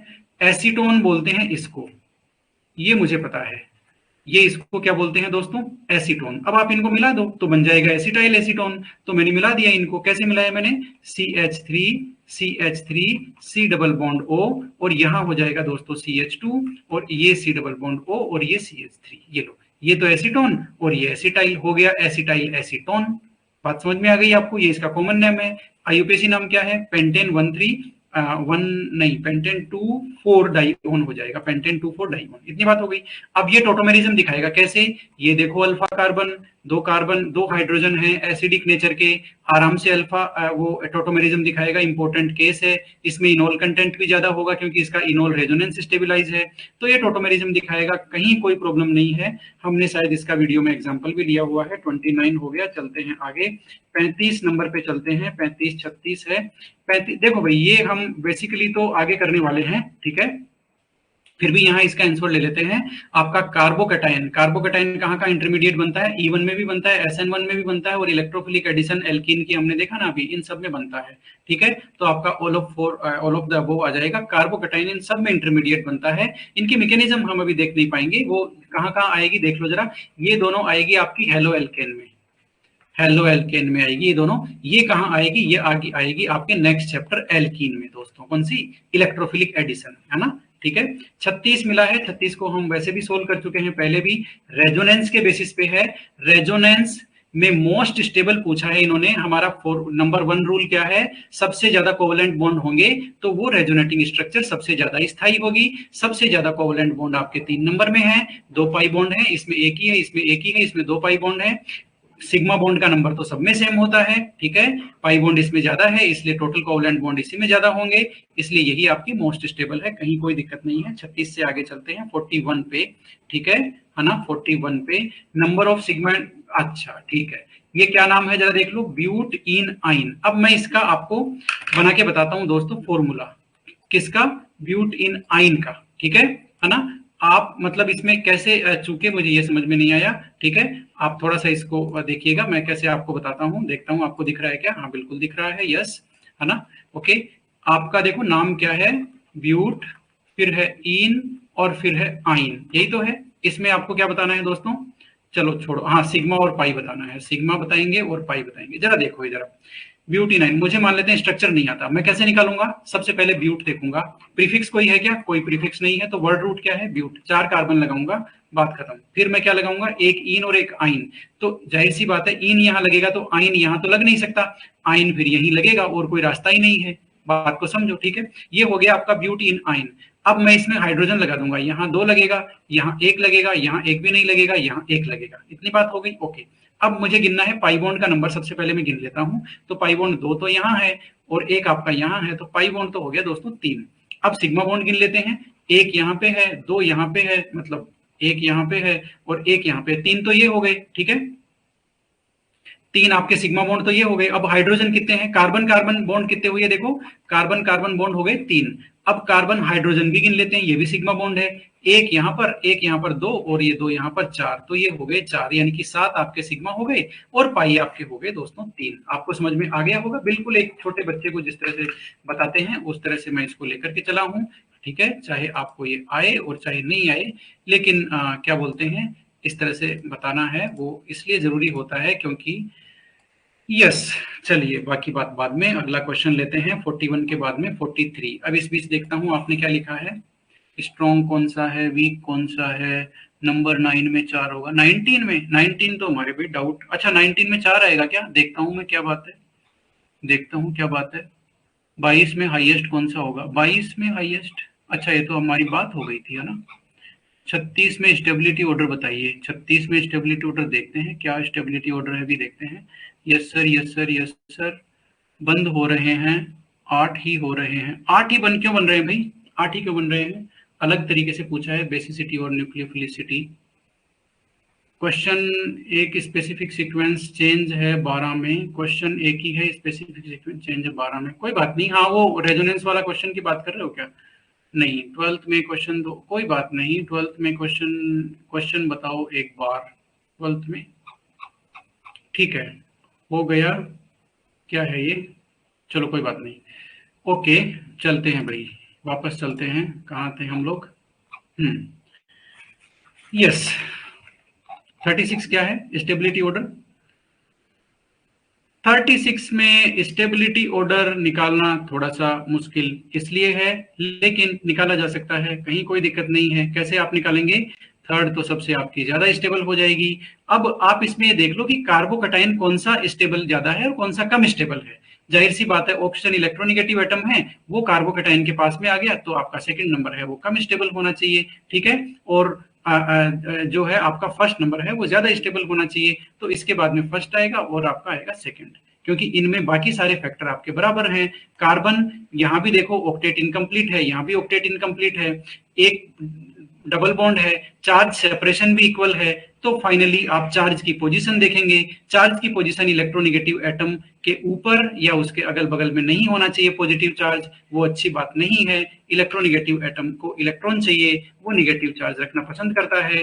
बात आपको समझ में आ गई होगी। चलते हैं आगे। यस, 36 के बाद में 41 हमने कर लिया। ब्यूटी 9, अच्छा इसका आंसर तो देख लेते हैं, इसका आंसर है 7 और 3। ओके यस, चलते हैं आगे। कौन सा है भाई? 43। ओके 43 आ गया। अब देखो भाई 43 का देखो, बात ऐसी है, ये पहली बात तो सेकंड ग्रेड का क्वेश्चन है। अच्छा एक चीज, यस यस यस इंपॉर्टेंट। अब जरा सुनो, आपको एक डाउट आना चाहिए था मन में, वो क्यों नहीं आया मुझे समझ में नहीं आया। आपको एक डाउट आना चाहिए था कि सर इस पूरी शीट में फर्स्ट ग्रेड का क्वेश्चन तो एक भी नहीं है। ये डाउट आपके आया क्या? बताओ जरा, किसी ने ये चीज देखी क्या? भाई फर्स्ट ग्रेड का क्वेश्चन आपको मिला क्या इसमें, ये बताओ मुझे, पूरी शीट में।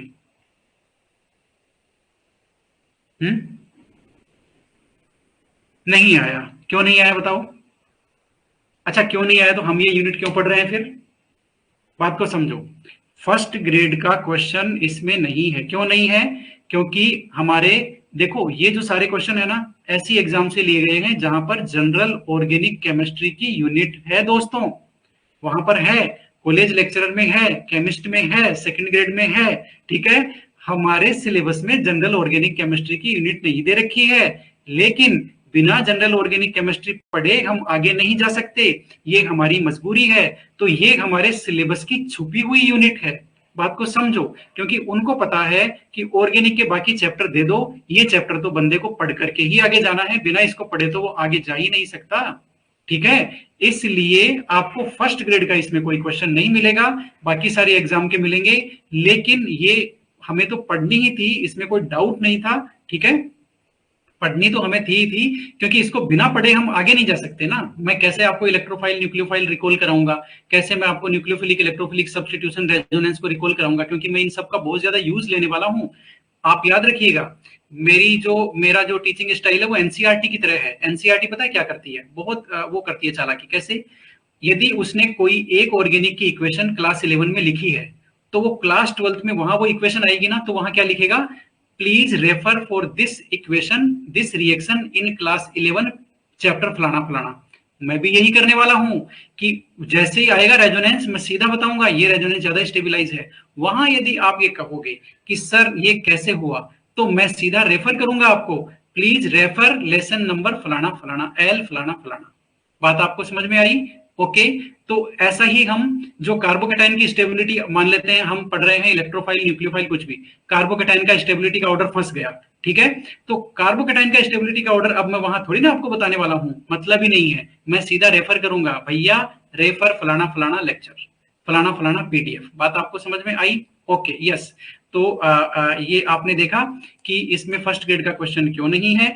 आप देखो, इसीलिए इसके जो क्वेश्चन है ना वो भी कम है, क्योंकि फर्स्ट ग्रेड के हमारे 11, 13, 15, 18, 22 5 एग्जाम लगे फर्स्ट ग्रेड के। यदि एक में 3-4 क्वेश्चन भी होते तो 15-20 क्वेश्चन हो जाते ना फर्स्ट ग्रेड के, लेकिन इसमें है ही नहीं। इसीलिए आपने देखा कोऑर्डिनेशन में हमारे 152 क्वेश्चन है, 152, वो इसीलिए तो है क्योंकि उसमें वो हमारे फर्स्ट ग्रेड के सिलेबस में है। चलते हैं दोस्तों आगे, आपके सामने कुछ शेयर हो रखा है। अच्छा यस, बात वहीं अटक गई।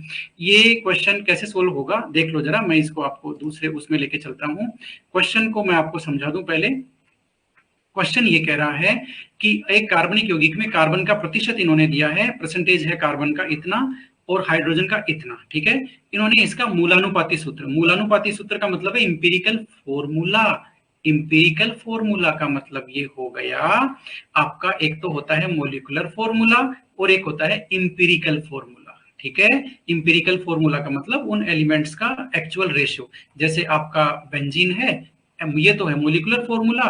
और अब आप कार्बन और हाइड्रोजन का रेशियो लिखोगे ना, वो 1:1 आएगा ना, अनुपात इनका रेशियो, ये भी 6 है ये भी 6 है, तो रेशियो क्या आ गया 1:1। तो ये आप CH लिखोगे ना, ये इसका इंपीरिकल फॉर्मूला है। ये आपका EF है और ये आपका MF है। यहाँ क्या पूछा है दोस्तों? EF इंपीरिकल फॉर्मूला, परसेंटेज दिया है, EF पूछा है। चलो इसको निकालते हैं फटाफट से। यस,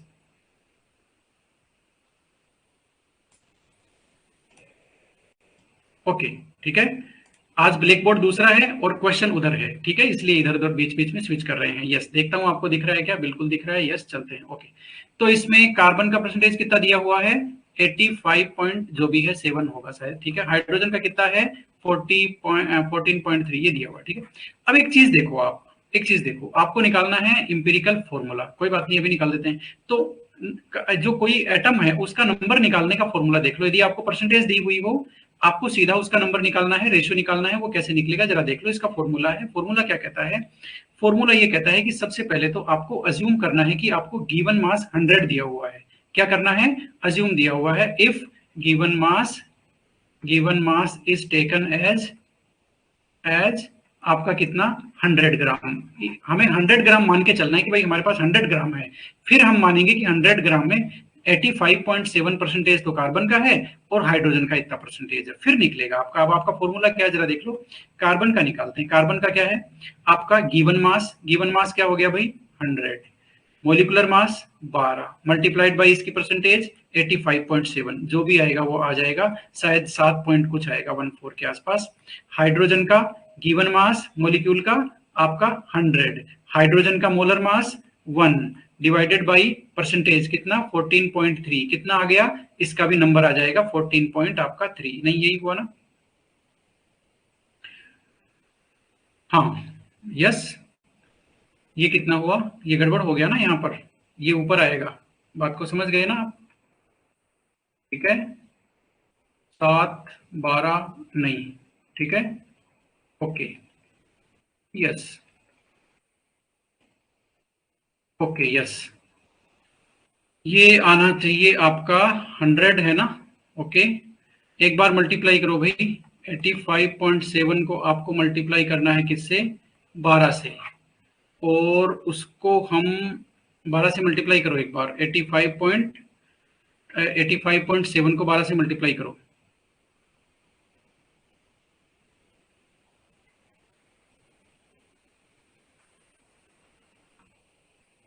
फॉर्मूला मेरे ख्याल से इस तरह से होना चाहिए।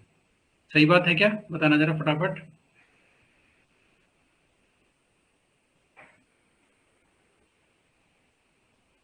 है ना?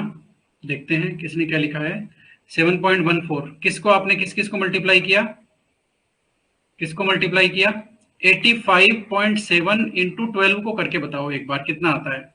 जाहिर सी बात है, कितना आएगा?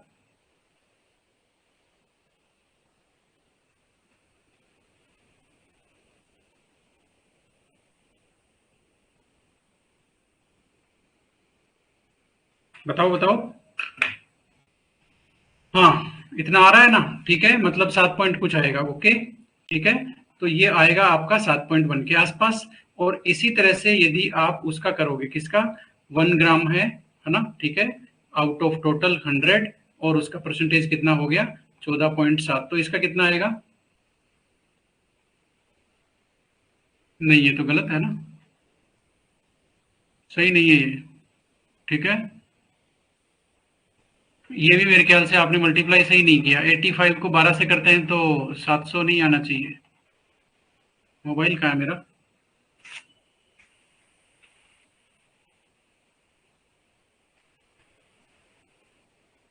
क्या लिख रहे हो? डिवाइड करना है या मल्टीप्लाई करना? हाँ, 10 के आसपास आएगा ना? 10 के आसपास आएगा। देखो इन्होंने लिखा है ना, ये लिखा है, ठीक है। हाँ, ठीक है, कोई बात नहीं। हाँ, कोई बात नहीं। 1028 आ रहा है। यस, 1028 आ रहा है ना? ओके, कोई बात नहीं, इसका इलाज करते हैं, रुक जाओ अभी।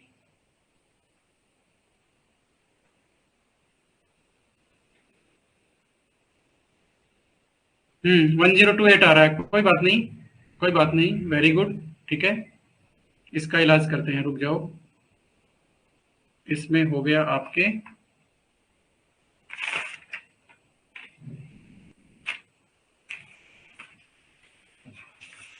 क्वेश्चन कौन सा है ये? 40 41 42 42 नंबर का क्वेश्चन है ये, ठीक है। ओके, यस, ठीक है। हम्म।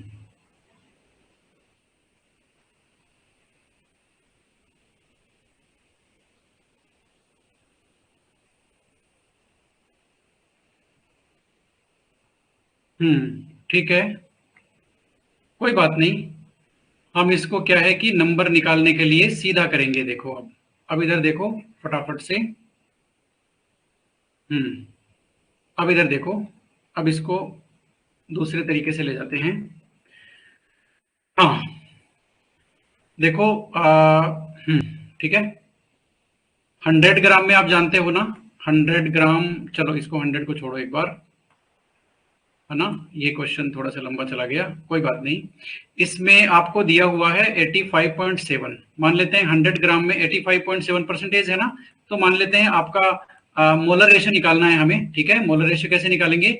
मान लेते हैं आपका यदि टोटल अमाउंट 100 है, टोटल अमाउंट किसका? आपका जो भी कंपाउंड है उसका 100 ग्राम है, तो 85.7% कार्बन का है। इसका मतलब 85.7 ग्राम किसका हो गया? कार्बन का हो गया। अब इसमें नंबर ऑफ मॉलिक्यूल आप कैसे निकालोगे? नंबर ऑफ मोल कैसे निकालोगे? ये आपका गिवन मास आ गया और ये आपका मोलर मास है, ठीक है। बात आपको समझ में आई? तो ये अब आपका आएगा 7.14 के आसपास। ओके, अब आपका हाइड्रोजन का देख लेते हैं। हाइड्रोजन का देखते हैं, गिवन मास कितना हो गया, परसेंटेज कितनी है उसकी? उसकी परसेंटेज है 14.3 के आसपास, ठीक है। तो इसका मतलब ये हो गया 100 ग्राम में 14.3 आपका क्या है? हाइड्रोजन है, 14.3 ग्राम। तो ये हो गया आपका गिवन मास 14.3 ग्राम और डिवाइडेड बाई इसका मोलर मास। तो इसका भी जो मोलर रेशियो है वो निकल जाएगा, वो आपका आएगा कितना? 14 पॉइंट आपका 3, ठीक है। तो अब ये आपका मोलर रेशियो आ गया 7.14 किसका आ गया दोस्तों? कार्बन का। हाइड्रोजन का आ गया 14.3। तो अब आप इनका रेशियो निकालोगे तो ये आएगा 1:2, यानी कि इसका फॉर्मूला हो गया CH2, ठीक है। तो हम बीच में गलत चले गए थे। इसका एकदम सीधा सा फॉर्मूला है क्या कि आप सबसे पहले ये अज्यूम करोगे कि 100 आपका क्या है? टोटल अमाउंट है कंपाउंड का। अब उसमें से परसेंटेज देख लो, कार्बन का कितना है? 85.7%। इसका मतलब 85.7 ग्राम आपका इसमें से क्या हो गया? कार्बन हो गया। अब गिवन मास ये है, तो मोलर मास ये है, तो ये आपका आ गया नंबर ऑफ मोल दोस्तों। कार्बन का नंबर ऑफ मोल इतना है, ठीक है। अब आप ऐसे ही हाइड्रोजन का नंबर ऑफ मोल निकाल लो और उनका आप कर दो नंबर ऑफ मोल का रेशियो ले लो। फाइनली आपको क्या मिलने वाला है? मोलर रेशियो मिल गया और यही आपका इंपेरिकल फॉर्मूला है। बात को समझो, ठीक है।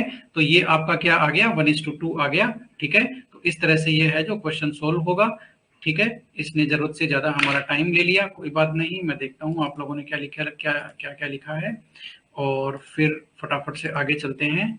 यस, हाँ ठीक है। अब हम लोग इसका अगला लेते हैं। यस, ओके, ठीक है। और वैसे इसकी देखो एक पूरी टेबल आती है, आपको याद हो तो एक पूरी टेबल आती है परसेंटेज के हिसाब से। वो टेबल यहाँ पर, उस टेबल से इसका इंपेरिकल फॉर्मूला निकलेगा, ठीक है। मोलिकुलर फॉर्मूला आप इसका तभी निकाल सकते हैं जब आपको मोलिकुलर मास दिया हुआ हो, अदरवाइज आप मोलिकुलर फॉर्मूला नहीं निकाल सकते। मोलिकुलर मास आपको मिलना चाहिए तभी आप निकाल सकते हो। जैसे अज्यूम करते हैं इंपेरिकल फॉर्मूला कितना क्या हो गया? CH2, तो इंपेरिकल फॉर्मूला मास कितना हो गया? 14, ठीक है। अब आप मोलिकुलर फॉर्मूला तभी निकाल सकते हो जब मोलिकुलर मास आपको दिया हुआ हो या वेपर डेंसिटी दी हुई हो, ठीक है। क्योंकि मोलिकुलर फॉर्मूला क्या होता है? 2 इंटू वेपर डेंसिटी, या तो वेपर डेंसिटी दी हो या मोलिकुलर मास दिया हुआ हो। यहाँ मोलिकुलर मास नहीं दिया हुआ है, ठीक है।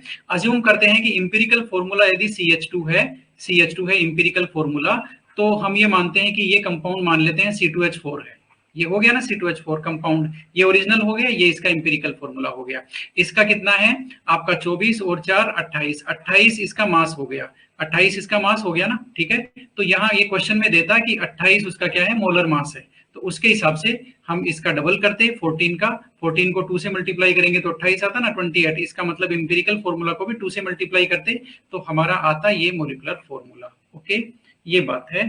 तो आपको क्वेश्चन की शीट कहाँ गई मेरी, कहाँ पे आ गए हम? 43 में। 43 से आगे चलते हैं 44 में। ये वापस वही है भाई, है ना। आपका एल्कीन है और HBr है और आपका पेरोक्साइड भी नहीं लिखा है। इसका मतलब ये आपकी इलेक्ट्रॉन स्नेही योगात्मक अभिक्रिया हो गई, इलेक्ट्रोफिलिक एडिशन हो गई, जो हमने देख लिया है। 46 में चलते हैं दोस्तों, काफी टाइम हो गया। 46 में ये आपका टर्सरी रेडिकल है, मोर स्टेबल होता है इस प्राइमरी रेडिकल से। ये आपका टर्सरी रेडिकल है। टर्सरी रेडिकल प्राइमरी से ज्यादा स्टेबल क्यों होता है? देखो पूरी दुनिया जानती है कि हमने रेडिकल का जो स्टेबिलिटी ऑर्डर है और कार्बोकेटाइन का स्टेबिलिटी ऑर्डर है वो हाइपर कंजुगेशन के बेसिस पे समझा है। ये क्वेश्चन इतना इंपॉर्टेंट है कि इसी शीट में ये 2-3 बार आ चुका है कि रेडिकल का जो है वो ज्यादातर लोग इसको इंडक्टिव इफेक्ट कर देते हैं, जैसे इंडक्टिव इफेक्ट करोगे आपका हो जाएगा गलत, 100% मान के चलो, ठीक है। क्वेश्चन उसके बाद में हमारे पास है 46 हमने कर लिया, 56 है भाई उसके बाद सीधा ही। चलो भाई अंतिम चरणों में पहुंच रहे हैं। 56 का हमें ऑर्डर मिला है। 56 देखो भाई, आप इसको पकड़ लो। आपको इसका नाम कैसे नहीं आया ये मैं समझ नहीं पाया। ये कंपाउंड क्या है, मैं आपको फटाफट से इसका जो एरिया है उसमें लेके चलता हूँ। यस, इसके एरिया में आपको लेके चलता हूँ, वहां हम इसकी बात करने वाले हैं। ओके, आपका कंपाउंड क्या है, इसका फॉर्मूला बना करके मैं फटाफट से नाम लिख देता हूँ। इन्होंने कार्बन और उसके बाद में ब्रैकेट में यहाँ क्या लिखा है, CH3 CH2 CH2 और उसका होल किया है इन्होंने 4, यही तो है, ठीक है। अब इसकी स्ट्रक्चर बना देते हैं। कार्बन, इधर आपका 3 कार्बन देना है, 3 कार्बन तो है, ये प्रोपाइल है, एन प्रोपाइल, ठीक है। इधर आपका 3 कार्बन देना है, ये लो, ठीक है। इधर आपका 3 कार्बन देना है, बात खत्म। इधर आपका 3 कार्बन देना है, ओके। अब आपको इसको लॉन्गेस्ट चेन बना लो, ये आपकी लॉन्गेस्ट चेन हो गई 7 कार्बन की। ये आपका एक प्रीफिक्स हो गया, ये आपका एक प्रीफिक्स हो गया, ये भी आपका एन प्रोपाइल है, एन प्रोपाइल है, देख लो, आइसो प्रोपाइल नहीं है, ये भी आपका एन प्रोपाइल है। तो ये क्या हो गया, डाई, और फिर आपका आ गया एन प्रोपाइल, ये लो, डाई एन प्रोपाइल। पोजीशन क्या है, किधर से भी नंबरिंग कर दो, 1 2 3 4, तो आ गया 4 4 डाई एन प्रोपाइल। बात आपको समझ में आई? आप क्या लिखेंगे, 4,4 डैश डाई लिखेंगे और डैश लिखेंगे, एन लिखेंगे, प्रोपाइल लिखेंगे, और आप आगे वर्ड रूट क्या है भाई, 7 कार्बन है ना, तो आप लिखेंगे हेप्ट, और एल्केन है तो हेप्टेन। बात खत्म, ठीक है। बात हो गई क्या दोस्तों, खत्म। चलते हैं अगले सवाल के ऊपर। यस, अगला सवाल कहाँ है, अभी बात करते हैं, ये रहा। इसमें आंसर हो गया ना आपका 3 वाला, ठीक है। 56 के बाद में 62। चलो भाई जल्दी जल्दी, ये जैसे जैसे नजदीक जा रहा है ना तो मैं थोड़ा सा खुश हो रहा हूँ, ठीक है। Yes, okay 62। ओके, स्थाई कार्बेनियन, स्थाई कार्बेनियन कौन सा है भाई इनमें से, ये हो गया ना दोस्तों।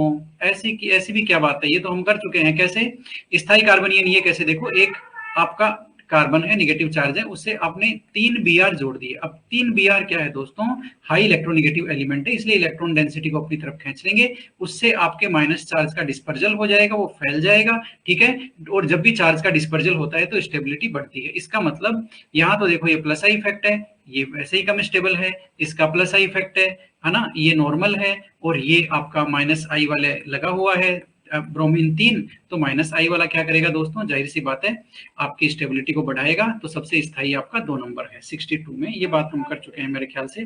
63 में ये क्या कहता है, 63 में क्या कहता है, ये किस आबंध की आबंध ऊर्जा का मान सबसे अधिक है। देखो सबसे अधिक आपको लेना है, कौन से आबंध की आबंध का मान होगा। देखो अब इसको मैं कैसे करता हूं, आप जरा देखते जाओ। सबसे पहले मैंने लिया सी और एफ, देखो सी की मैंने साइज ली है, ये एफ इससे छोटा होता है दोस्तों, एफ इससे छोटा होता है, ये मैंने एफ लिया क्योंकि एफ आप जानते हो ना छोटा होता है। ये आपका हो गया सी एफ, ठीक है। फिर मैंने लिया सी, सी मैंने ये लिया। अब मैंने लिया सी एल, सी एल इससे बड़ा होगा दोस्तों। फिर मैंने लिया सी, ये देखो कार्बन, और फिर मैंने ब्रोमीन, ब्रोमीन उससे भी बड़ा होता है साइज में, ठीक है। ये आपका हो गया सीबीआर। उसके बाद में मैंने लिया सी और एन। अब आप देखो ये जो आपका कार्बन है और फ्लोरीन है और कार्बन और आपका नाइट्रोजन, इसमें साइज किसकी बड़ी है, नाइट्रोजन की या फ्लोरीन की, नाइट्रोजन की साइज बड़ी है दोस्तों, ठीक है। नाइट्रोजन की साइज बड़ी है, तो इसमें आपका जो सी एफ बॉन्ड है वो सबसे छोटी बॉन्ड लेंथ का हो गया और वही सबसे स्ट्रॉन्ग है। सी एफ बॉन्ड एक अच्छा स्ट्रॉन्ग बॉन्ड होता है दोस्तों। कहानी यहाँ पर खत्म हुई, ठीक है ना। चलते हैं आगे। अब आपको कौन सा मिला है, 63 के अलावा 64 मिला है। ये भाई बड़ा इंटरेस्टिंग है आपका, निम्नलिखित यौगिकों, यौगिक आपका अंत अणु, अच्छा क्या बोला है, इंट्रामोलिकुलर। इंट्रामोलिकुलर तो क्लोरल हाइड्रेट है, क्लोरल हाइड्रेट, सुन लो बात खोल करके, नहीं कान खोल करके, क्लोरल हाइड्रेट। इसका अब आप कहोगे ये कैसे, तो इसके लिए आपको हाइड्रोजन बॉन्डिंग वाली जो हमारी केमिकल बॉन्डिंग में आपका जो टॉपिक है वो आपको देखना होगा। इसका या पीडीएफ देख लेना, इसका वहां फॉर्मूला मिल जाएगा, और वहां हमने स्पेशल केस लिया हुआ है कि इंट्रामोलिकुलर हाइड्रोजन बॉन्डिंग की वजह से क्लोरल हाइड्रेट स्टेबल होता है। ये जाना चाहिए था केमिकल बॉन्डिंग में, लेकिन यहाँ पे आ गया, कोई बात नहीं, आ गया तो आ गया, ठीक है। यस, 64 के अलावा 66। हाँ भाई 66। काफी लोग कह रहे हैं इस नाम में डाउट है, ऐसा क्यों है मुझे समझ में नहीं आया। पहले मैं आपको एक चीज का बताता हूँ, पहले मैं आपको एक जगह लेके चलता हूँ, ठीक है। वापस वही हमारा जो कैलकुलेशन वाला एरिया है ना, जो हमारा बोर्ड है, जहाँ पर हम लिख रहे हैं। आज हमारे लिखने का अलग हो गया, वरना तो हम उसी क्वेश्चन के ऊपर लिखते रहते हैं। आज हम यहाँ लिख रहे हैं, ठीक है। तो कोई बात नहीं, आप देखते जाइए। ईथर का देखो इसमें नाम आया है। मैं सबसे पहले आपको बता दूं, ईथर को हम लोग लिखते क्या है, ईथर को हम लोग लिखते हैं एल्कोक्सी एल्केन। Alkoxy alkene. अब आप कहोगे सर एल्कोक्सी कौन सा होता है, एल्केन कौन सा होता है? तो भैया जी बात ऐसी है, जो कार्बन आपका क्या बोलते हैं छोटा होता है वो आपका एल्कोक्सी होता है। और जो एल्काइल पार्ट, देखो इससे दो एल्काइल ग्रुप जुड़े हुए हैं ना, ROR, ठीक है। ये एल्काइल ग्रुप एक है और ये एल्काइल ग्रुप एक है, ठीक है। छोटा एल्काइल ग्रुप कौन सा है, ये एल्काइल ग्रुप हो गया आपका एल्कोक्सी। सुन लो बात को अच्छी तरह से। और ये कौन सा हो गया, एल्केन, ठीक है। इसका नाम क्या हो गया, एथोक्सी ब्यूटेन। ये लो एथोक्सी ब्यूटेन। इतनी बात हो गई। अब आपको मैंने नोमेनक्लेचर में एक चीज बताई होगी कि एल्कोक्सी ग्रुप का हमेशा प्रीफिक्स लगता है, इसका सफिक्स कुछ नहीं होता है। देखो लग रहा है ना, एथोक्सी, ये प्रीफिक्स ही तो है, एथोक्सी ब्यूटेन। बात आपको समझ में आ गई ना, ओके। अब यदि कोई आपको ये नाम दे दे तो, यदि कोई आपको ये नाम दे दे तो, ये आपको ये दे दे, यहाँ पर कार्बन कर दे और यहाँ पर आपका C और यहाँ पर आपका Br कर दे और यहाँ पर दोस्तों आपका कर दे NO2। अब आप क्या करोगे, अब दोस्तों नंबरिंग करोगे आप, है ना। आप नंबरिंग करोगे, नंबरिंग में ये भी आपका एक क्या हो गया, प्रीफिक्स, सब्स्टिट्यूएंट, ये भी सब्स्टिट्यूएंट और ये भी सब्स्टिट्यूएंट, और लोएस्ट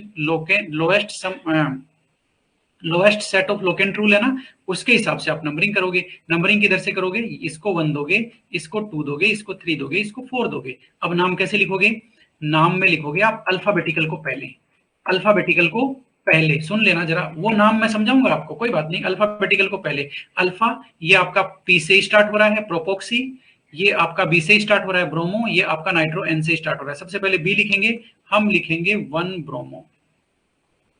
उसके बाद में हम लिखेंगे N को, NOPS N आएगा, हम लिखेंगे 2 नाइट्रो। उसके बाद में प्रोपोक्सी आएगा, कितने पे, 1 पे, 1 प्रोपोक्सी,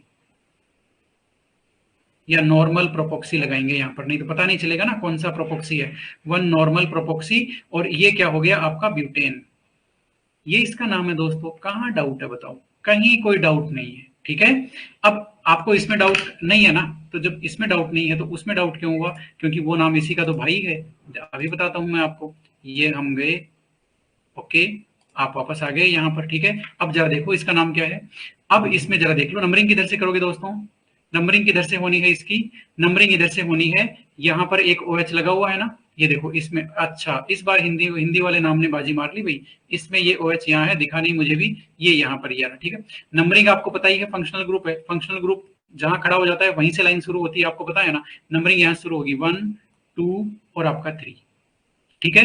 अब देखो जरा, 2 पे भी आपका क्या है, एपोक्सी है, और 3 पे भी एपोक्सी है। तो ये तो जो, चाहे आप एपोक्सी ले लो चाहे आप एल्कोक्सी ले लो, ये प्रीफिक्स में ही आते हैं हमेशा, आपको बिल्कुल डाउट नहीं होना चाहिए। तो 2 और 3 पे एपोक्सी है और फिर प्रोपेन 1 ऑल है, कहीं कोई दिक्कत नहीं है इसमें, ठीक है। नंबरिंग में आपको डाउट हुआ क्या, नहीं होना चाहिए, क्योंकि OR एल्कोक्सी ग्रुप हमने प्रायोरिटी ऑर्डर में लिया ही नहीं है, क्योंकि इसकी कोई प्रायोरिटी ऑर्डर होता ही नहीं है, क्योंकि इसका कोई सफिक्स होता ही नहीं है। ईथर का क्या सफिक्स है बताओ, IUPAC में कोई सफिक्स नहीं है ईथर का, इसलिए हमने इसको प्रायोरिटी ऑर्डर में लिया ही नहीं है। ये हमेशा आपका किस में आता है, प्रीफिक्स में आता है। और एपोक्सी भी क्या है, एपोक्सी फाइनली है तो साइक्लिक ईथर ही ना, साइक्लिक ईथर ही तो हुआ, वो तो है, तो वो क्या बोलते हैं ईथर ही ना, तो वो भी आपका पहले आ जाएगा 2,3 एपोक्सी प्रोपेनॉल, सॉरी।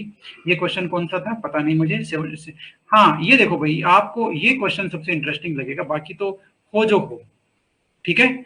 ये क्वेश्चन आपको सबसे ज्यादा इंटरेस्टिंग लगेगा, क्यों, क्योंकि ये ऐसा क्वेश्चन है जो यदि कोई जो यदि किसी का लक अच्छा है और किसी बुक में यदि इस कंपाउंड को पढ़ करके आया है तो वो कर देगा, और नहीं तो चाहे वो कितना इंटेलिजेंट हो, इस क्वेश्चन का आंसर नहीं आएगा, मतलब नहीं ही आएगा दोस्तों, क्योंकि ये तो कॉमन नेम से पूछ लिया ना इन्होंने। आप बात को समझो, जब कोई कॉमन नेम पूछ रहा है तो कॉमन नेम तो रटे हुए होते हैं, उनको निकालने का तो कोई तरीका नहीं होता, ठीक है। तो ये क्वेश्चन जो रट के गया है, या रट के, अब कॉमन नेम कौन रट के जाता है बताओ, कोई नहीं रट के जाता ना, लेकिन ये क्वेश्चन कॉलेज लेक्चरर का है और वहां IUPAC नोमेनक्लेचर है, इसलिए इन्होंने यहाँ पूछ लिया ये क्वेश्चन, ठीक है।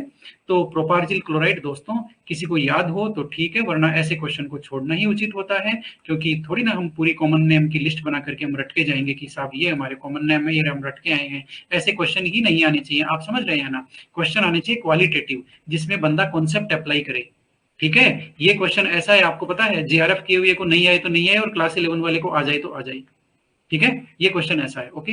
तो ये हो गया ना, ये मैंने आपके सामने प्रोपार्जिल जो क्लोराइड है उसका मैंने फॉर्मूला लिख दिया है दोस्तों, ये प्रोपार्जिल क्लोराइड होता है। अब आप इसका IUPAC नाम लगा लेना, मेरे ख्याल से इसका 3 क्लोरोप्रोपाइन आएगा, ठीक है ना, क्योंकि नंबरिंग यहां शुरू होगी 1 2 3 3 क्लोरोप्रोपाइन, बात खत्म, ठीक है। 67 आगे क्वेश्चन कौन सा है, 68 लास्ट क्वेश्चन है दोस्तों।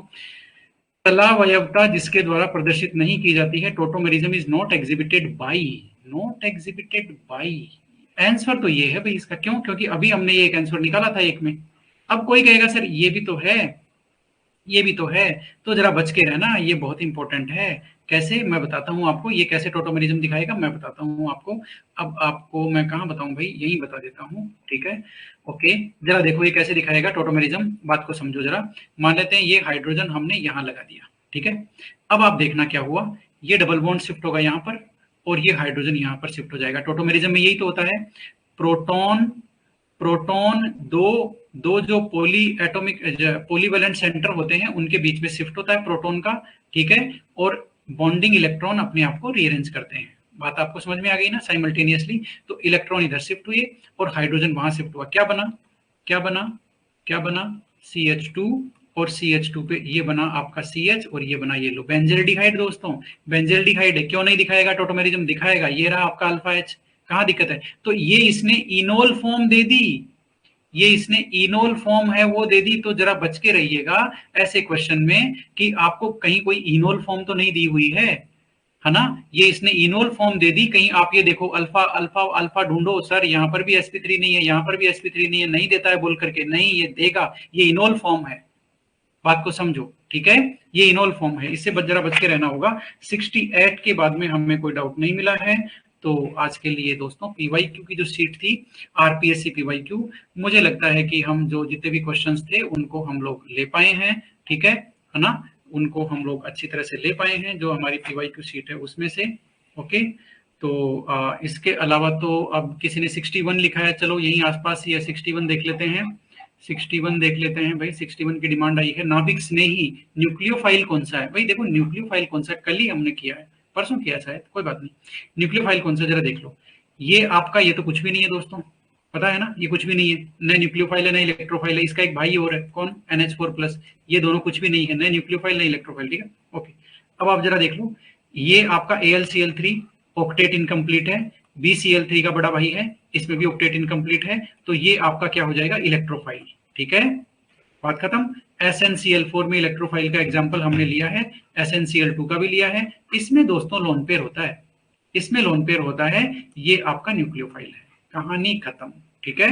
अल्कोहल में लोन पेयर होता है, अल्कोहल क्या है, वाटर का बड़ा भाई है, वाटर यही तो है, वाटर यही तो है, यहाँ पर आप R लगा दो तो ये अल्कोहल बन गया, तो वाटर भी न्यूक्लियोफाइल है, तो अल्कोहल भी न्यूक्लियोफाइल है। और अल्कोहल का एक बड़ा भाई और होता है थायोल, ये आपका ऑक्सीजन की जगह S लगा दो, ये भी न्यूक्लियोफाइल है, कहाँ दिक्कत है, बात आपको समझ में आ गई होगी, उम्मीद करता हूँ आ गई होगी, ठीक है। तो अब देखते हैं किसने क्या लिखा है। ओके यस, काफी लोगों ने इसका आंसर दे दिया था, विनय सिंह, निरंजना शेखावत, विदिशा आर्या, सोनिया चौधरी, 3990 गार्गी, ओके यस। तो ये बात हो गया। 1 2 बोले तो 12 है क्या, नहीं वो निगेटिव नहीं है, अरे भाई वो निगेटिव नहीं है, निगेटिव कैसे आएगा, देखो निगेटिव नहीं है, वो क्वेश्चन को उठाने में इधर उधर से निगेटिव लग गया है गलती से, वो वहां कोई निगेटिव चार्ज नहीं है, ठीक है। लास्ट बताओ, लास्ट कौन सा बताएं, 71 12th क्वेश्चन, भाई 12th क्वेश्चन की डिमांड हो रही है, 12th क्वेश्चन में चलते हैं। 12th क्वेश्चन में देखते हैं मैं हूं कहाँ अभी, 41 44 45 12th क्वेश्चन, ओके यस।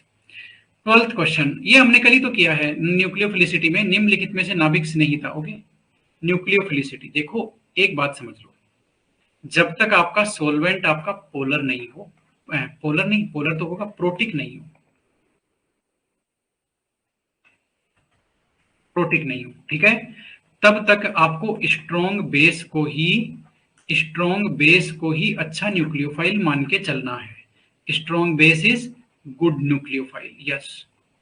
कब? जब तक आपका प्रोटिक सॉल्वेंट नहीं हो और स्टेरिक हिंड्रेंस का कोई फैक्टर नहीं हो, वहां पर स्टेरिक हिंड्रेंस का कोई फैक्टर नहीं हो, तब तक आपका स्ट्रॉन्ग बेस ही आपका गुड न्यूक्लियोफाइल है, ठीक है। यहां पर ऐसी कोई कंडीशन नहीं है। ओके, तो आपको क्या करना है, स्ट्रॉन्ग बेस पहचानना है। स्ट्रॉन्ग बेस मैंने अभी सारी राम कहानी बताई थी, ये स्ट्रॉन्ग बेस है, यही गुड न्यूक्लियोफाइल है, कहानी खत्म, कहानी खत्म, ठीक है। फिर इसने पूछा है कि आपका सबसे ज्यादा क्षारीय कौन है, मोस्ट बेसिक कौन है, मोस्ट बेसिक कौन है, यही है, कहानी खत्म। कैसे कहानी खत्म हुई? अभी मैंने आपको लॉजिक बताया था कि CH4 जो है उसकी प्रोटॉन देने की टेंडेंसी बिल्कुल भी नहीं है, वो देना ही नहीं चाहता, इसीलिए CH3 को CH3 माइनस के रूप में इसकी रहने की टेंडेंसी भी नहीं है। ये कहता है मुझे प्रोटॉन देकर के मुझे CH4 बनाना है, लेकिन F माइनस देखो ना, इलेक्ट्रोनेगेटिविटी ज्यादा है, ये कहता है मैं माइनस की फॉर्म में ज्यादा एंजॉय कर रहा हूं, मुझे हाइड्रोजन प्लस नहीं चाहिए। यस, इसका मतलब है इसकी बेस प्रोटॉन को एक्सेप्ट करने की टेंडेंसी नहीं है फ्लोरीन की, इसलिए ये वीक बेस है। क्योंकि बेस कौन होता है? प्रोटॉन को एक्सेप्ट अच्छी तरह से जो करते हैं वो अच्छे बेस होते हैं। ब्रोंस्टेड हमें क्या कह के चले गए?